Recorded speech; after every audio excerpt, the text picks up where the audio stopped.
Hi, everybody. Today we're going to talk about the powerful role of nitrates and nitric oxide in intestinal health. So nitric oxide, the miracle molecule, is made through two different pathways in the body. The first pathway is the arginine NOS, nitric oxide synthase enzyme. Takes arginine and oxygen, oxidizes it to nitric oxide, and then further oxidizes it to nitrate and nitrite. And then there's a nitrate pathway. We consume the nitrates, they get absorbed and concentrated in the salivary glands. The salivary glands release the nitrate, and we've got good anaerobic bacteria on the dorsal aspect of the tongue that will reduce that nitrate to nitrite. And then we swallow the nitrite, and in the acidic environment of the stomach, some of that nitrite gets reduced further to nitric oxide, but most of the nitrite gets absorbed and acts like a nitric oxide reservoir. And we have, in the different tissues, we have different nitrite reductase activity that will be able to reduce that nitrite to nitric oxide on an as-needed basis, like in the myoglobin, in the electron transport chain. Hypoxia stimulates these pathways. But this pathway needs to be optimized because as we age, the arginine NOS pathway decreases. So as we age, us women can hold on to our nitric oxide production capacity better than men. Estrogen stimulates eNOS to make nitric oxide. But once we hit about the menopause years, our production of nitric oxide kind of equals out to men. And this is why once menopause hits, cardiovascular disease skyrockets. And once women hit about 85, probably a good 85-90% of the women are hypertensive.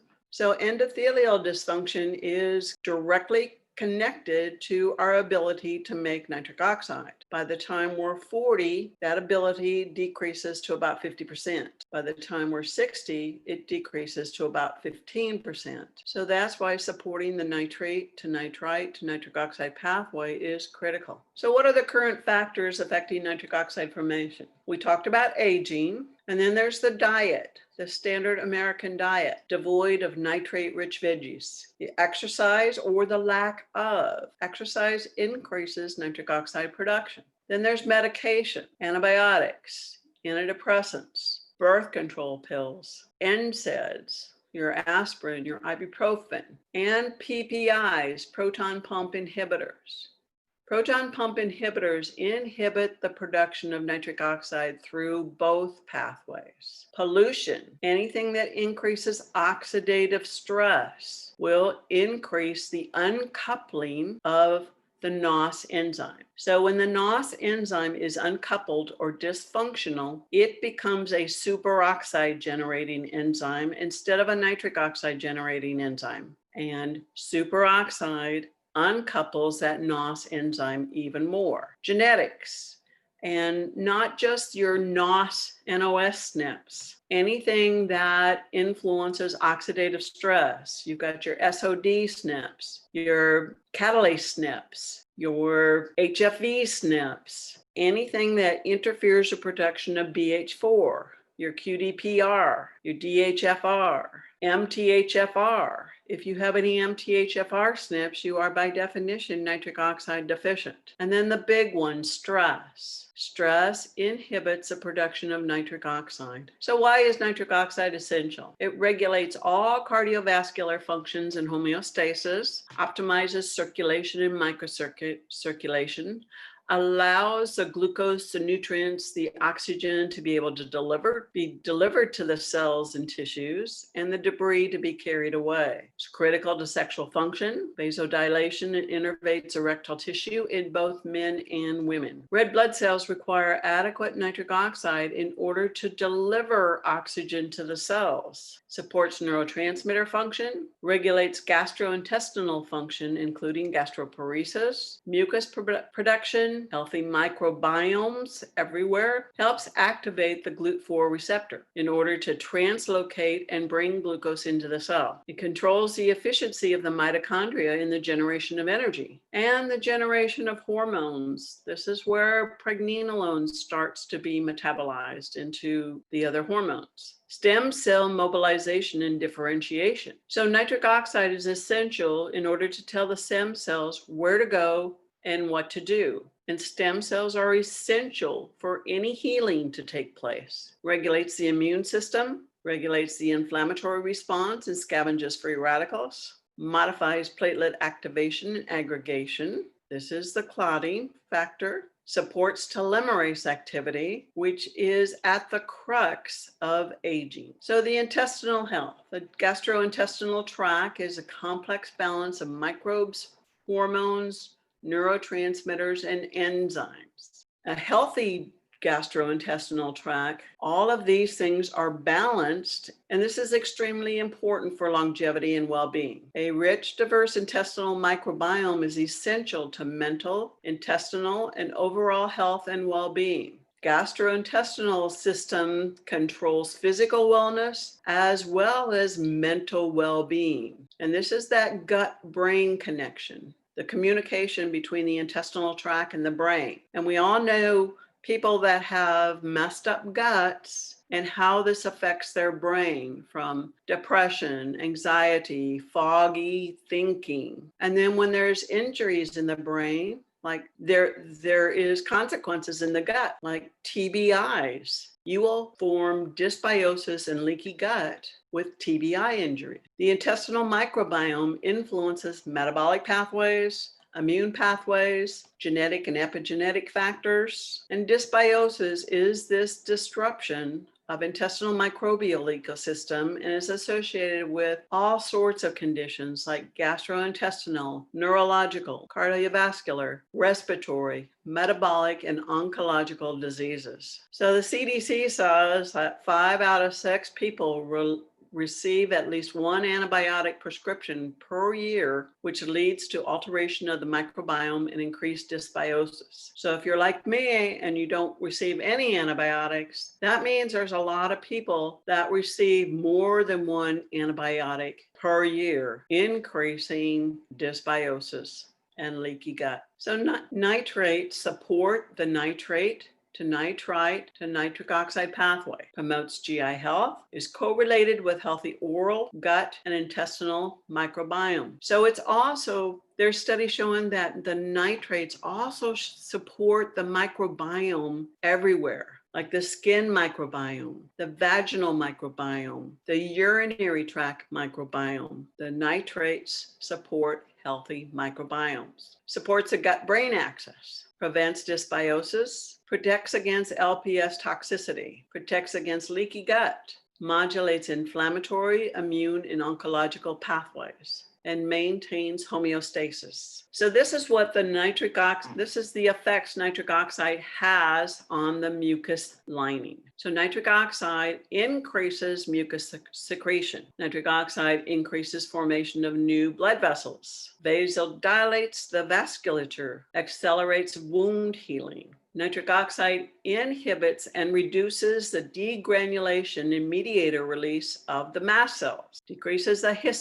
histamine release. Nitric oxide decreases the cytokine release from the macrophages, the interleukin 1b, the interleukin 18, interleukin 6. Nitric oxide reduces the adherence and secretion of the neutrophils. And nitric oxide decreases oxidative stress, reduces the superoxide free radicals. So nitric oxide protects the gastric mucosal lining. The mucus is our first line of defense against pathogens. The mucosal lining is a critical protective layer to balance the good and harmful bacteria. And this mucus lining is exposed to many damaging substances: alcohol, nicotine, drugs like NSAIDs, H. pylori, hyperosmolar solutions, bile salts, ischemia, reperfusion of gastric tissues, and the big one, stress. Nitric oxide is an essential signal for mucus secretion.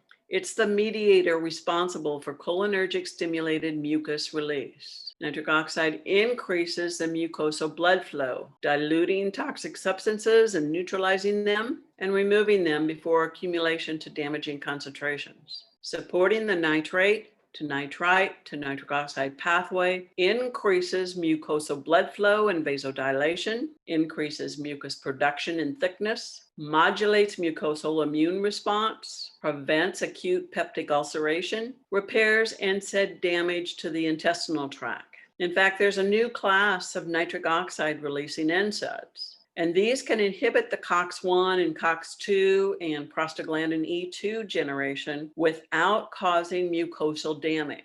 So they've known how to modulate the damage that these NSAIDs have caused. Nitric oxide and the intestinal barrier integrity. So the tight junction proteins, these are important for epithelial transport. They're responsible for the barrier integrity of the intestinal tract. So these tight junctions you want them to stay together so things can't slip through into the blood. So the loss of tight junction proteins cause a breakdown of the barrier and leaky gut. And during dysbiosis, you have decreased expression of tight junction proteins, the occludin and the claudin 5. However, nitrates given during dysbiosis supports the rebound levels of occludin and claudin 5, thus decreasing leaky gut and protecting that barrier integrity. So the BDNF,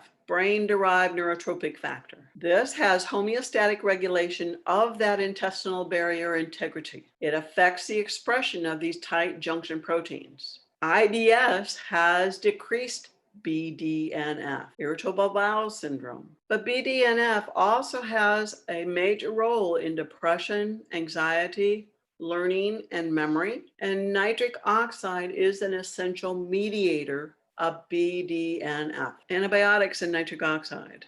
Broad spectrum antibiotics decrease microbial richness and diversity. This is linked to intestinal disorders, leaky gut, mental health issues. Here's that: anxiety, depression, brain fog, fatigue from disturbed microbiome. This is important. Nitrates taken during antibiotic therapy will downregulate gastric mucosal inflammatory pathways, prevents overt inflammation and the resulting increased intestinal epithelial permeability. Nitrates increase in microbial biomass, act as a substrate for existing microbial communities, and prevent dysbiosis. So I recommend anybody taking any kind of antimicrobial, whether prescription or even herbal, to take nitrate supplement with this to prevent dysbiosis and protect the microbiome. The oral microbiome modulates the gut microbiome. We're constantly seeding the intestinal tract every time we swallow or eat or drink. Approximately 45% of the bacteria in the oral cavity and large intestine overlap. And having dysbiosis of the oral microbiome,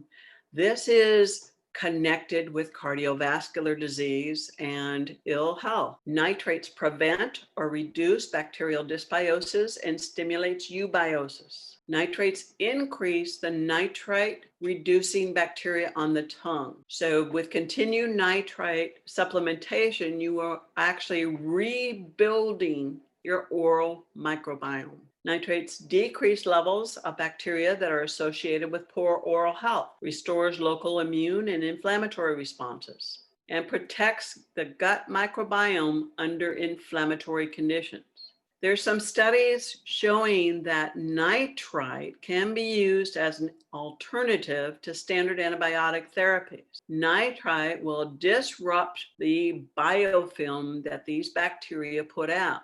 And there's studies using nitrite and vitamin C for persistent chronic urinary tract infections, allowing them to clear up where regular antibiotics just don't cut it. So the infections in the urinary tract are known for having these biofilms, and the nitrite is allowed to get in there and take care of it. Nitrate, nitrite, nitric oxide, inflammation and immune cells. So nitrates rebalance the ratio of the T helper cells in the peripheral blood. They decrease the pro-inflammatory Th1 and Th17, and both of these are closely associated with inflammatory bowel disease.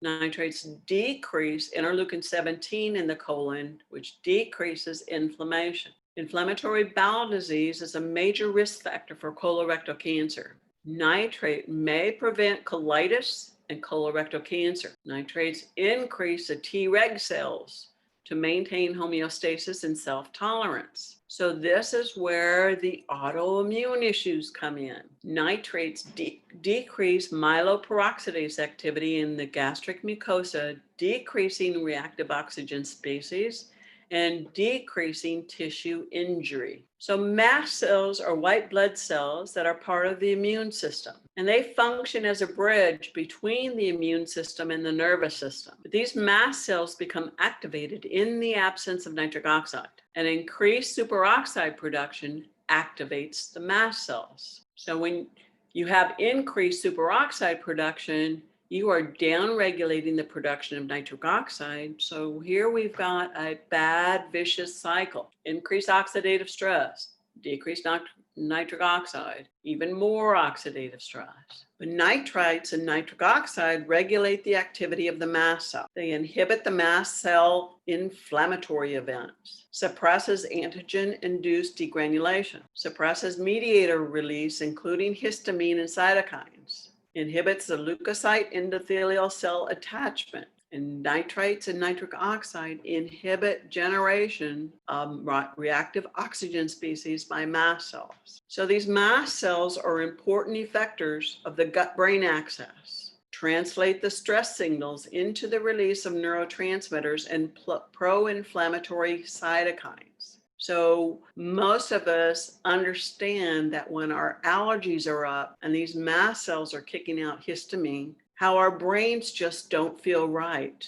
We've got foggy brain, maybe fatigue, and these are this upregulation of this mast cell. So stress causes inflammation and damage to all cells, including the GI tract. Stress increases the cortisol production. Cortisol is a catabolic hormone, means it breaks down tissue, breaks down muscle, skin, bone, cells in the GI tract. So the stress will alter the GI motility, changes GI secretion. So it's decreasing that mucus production, that lining of the gut, increases intestinal permeability, decreases regenerative capacity of the GI mucosa and mucosal blood flow, has negative effects on intestinal microbiome. Stress by increasing the cortisol, this will increase the blood glucose, which tends to increase an overgrowth of candida, which alters that microbiome. So stress will decrease the production of nitric oxide through the arginine-NOS pathway. Stress decreases the iNOS production of nitric oxide, the inducible NOS, thus the impairment of the immune system. We know that when we're stressed, we get sick easier. And nitric oxide decreases the production of nitric oxide through the eNOS pathway, thus the impairment of the cardiovascular system, the high blood pressure.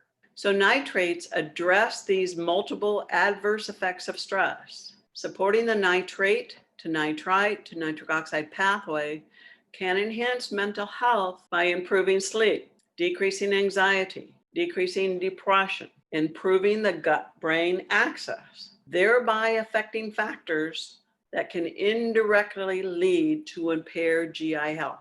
So can nitric oxide really damage the GI tract? It's very controversial whether increased nitric oxide from inducible NOS or any other source for that matter causes GI injury. There are questions around the role of peroxynitrite in the production of tissue injury, on whether is peroxynitrite really damaging, or is it something else that's in there that's doing the damage? So L-name, nitro-L-arginine methyl ester, is an iNOS inhibitor that is used in many studies. And in these studies, it shows that this L-name will decrease tissue injury and inflammation. However, this may not be due to inhibition of the production of cytotoxic concentrations of nitric oxide. There are other actions of the L-name that may be at play here. So this decrease in tissue injury and inflammation may not be due to decreasing the concentration of nitric oxide. So nitric oxide and nitric oxide donors,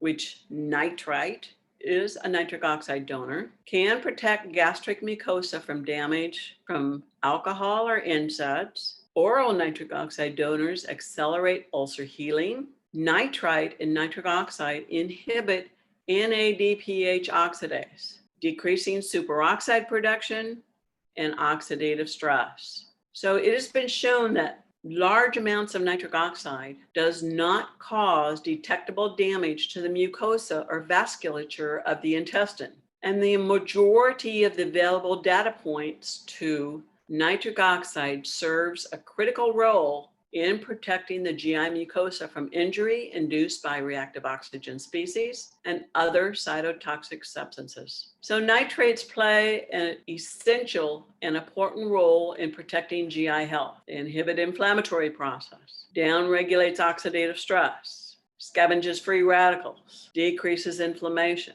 downregulates iNOS, which is common in inflammatory bowel issues. It's a powerful modulator of the microbiome, prevents dysbiosis, prevents leaky gut, promotes a healthy gut-brain axis, modulates immune and oncological pathways, and maintains homeostasis. Thanks, everybody. Any questions?